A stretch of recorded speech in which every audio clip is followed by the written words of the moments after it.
A lot went down in the fashion world last week. I mean, from Jacquemus's emotional show to Beyonce and Jay-Z at Louis Vuitton men's, and Rihanna's risky Rick Owens dress, and CardiB's butt almost falling off. Paris delivered. But let's start with the main character moment of the Paris Fashion Week, Jacquemus's Spring-Summer 2026 show titled Le Paysan, which means the peasant in French. But I would go ahead and say the only thing peasant about the collection is just the simplicity of it. Jacquemus staged the show at the Chateau de Versailles, not just for the drama, but to create a contrast between the royal backdrop and his humble inspiration. And this marked yet another opulent and emotionally rich runway by Simone Port Jacquemus, paying homage to both his rural provincial roots and the grandeur of French heritage. This collection was deeply personal for Simone. I mean, he actually sent photos in the invite referencing his humble childhood. He drew inspiration from his childhood in Provence and his parents' life selling fruit at the market, and those quiet, rustic moments of the village life.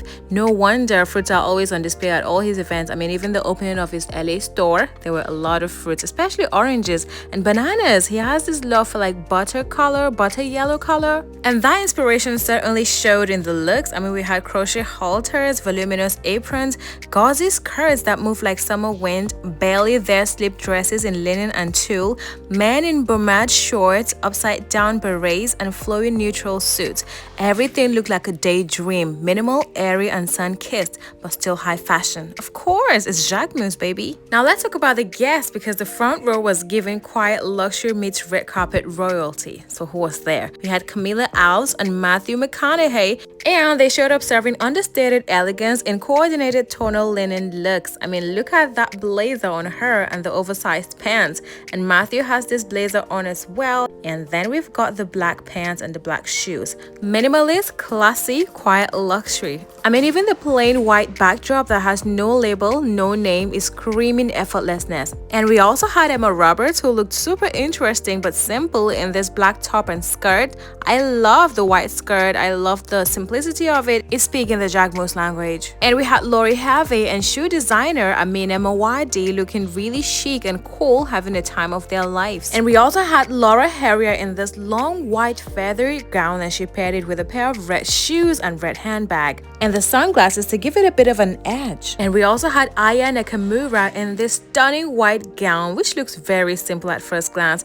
but it was actually hand embroidered with over 700 meters. That's almost 2,300 feet of cord, and took 100 hours to make from their latest collection.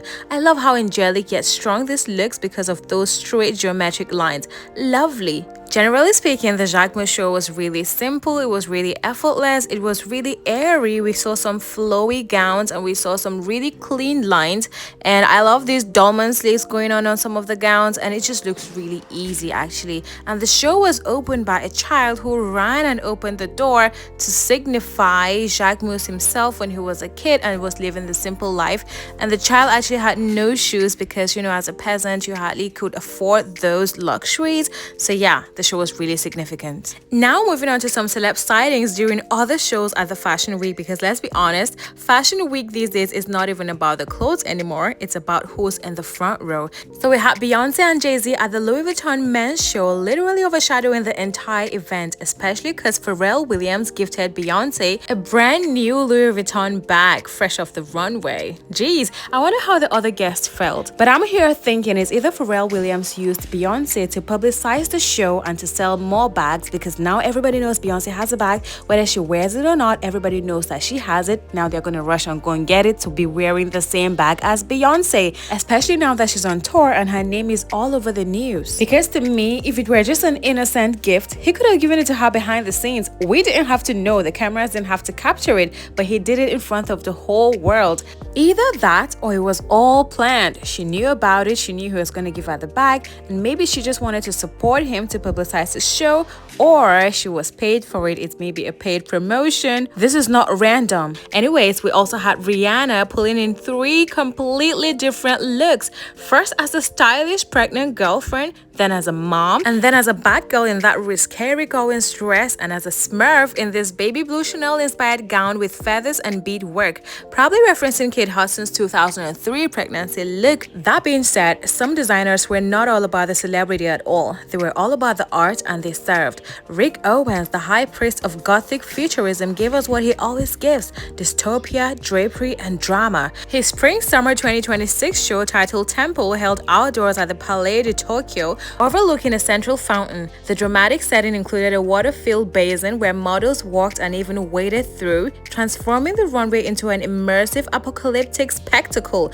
Models initially moved on an elevated platform, later descending into the water, letting fabrics cling to the skin and drip, reinforcing Owens' theme of rebirth and vulnerability. This iconic aquatic runway reaffirmed Owens' signature approach, melding performance art, brutalist aesthetic, and emotional symbolism. And there weren't any notable celebrity guests at the show besides his wife, because it was framed as a theatrical experimental event and a prelude to his Temple of Love retrospective exhibit. And so, out of respect for the artistic focus, there were no major paparazzi presence or red carpets, and there weren't many widely publicized celebrity arrivals. But speaking of celebrities, we had a sighting of CardiB leaving her hotel in Paris in this short blue gown that has the details around the hip area. It's a very simple bodycon dress other than the ruching around the hip area that gives it a bit more style, and then the shoulder pad as well, and it's also a turtleneck gown.